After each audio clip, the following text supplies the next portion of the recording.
Тұрғын жайға мұқтаждар есебіне қою нұсқаулығы.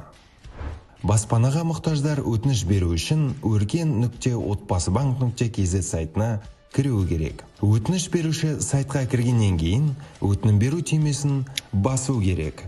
Одан әрі өтініш беруші авторизациялану үшін электр цифрлық қолтаңба сертификатын таңдау әрекетін орындау керек.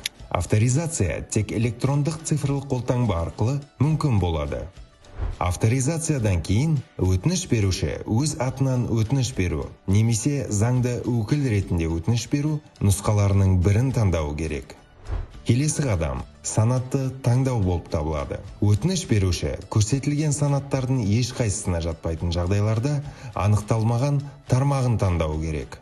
Сондай-ақ жалғыз тұрғын жайы авариялық деп танылған жағдайда растайтын құжаттарды тіркеп, жалғастыру түймесін басу қажет. Одан әрі өтініш беруші тұрғын үйге мұқтаж ретінде тіркелу туралы өтінішке қол қоюы және дербес деректерді жинауға және өңдеуге келісім беру керек. Ол үшін мен өтінішпен таныстым құс белгісін қойып, жалғастыру түймесін басу керек. Қажетті құжаттарға қол қойғаннан кейін жіберу түймесін басу керек және өтініш берушіге дербес деректерін ұсыну үшін 1414 нөмірінен SMS жіберіледі. Мемлекеттік қызметтерге одан әрі сұрау салу үшін алынған SMS хабарламаға жауап беру қажет. Содан кейін жүйе сұрауларды мемлекеттік дерекқорларға жібереді. Мемлекеттік деректер базасынан тиісті жауаптарды алғаннан кейін өтініш берушінің отбасы мүшелері дербес деректерді жинауға және өңдеуге келісімге қол қою керек.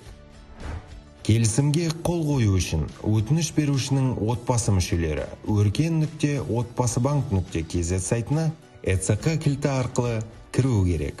Одан кейін олар өтініштер бөліміне өтіп, негізгі өтініш берушінің өтінішін таңдау керек.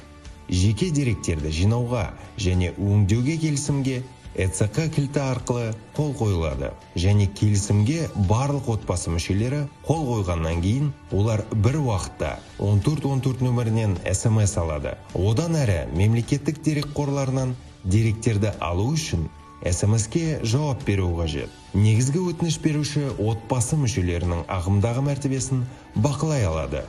Егер мемлекеттік дерекқорларынан алынған мәліметтер тұрғын жайға мұқтаждар есебіне қою талаптарына сәйкес келсе, өтінім қарастырылуға жіберіледі. Өтініш беруші өзінің жеке кабинетіне өтінім мәртебесін бақылай алады.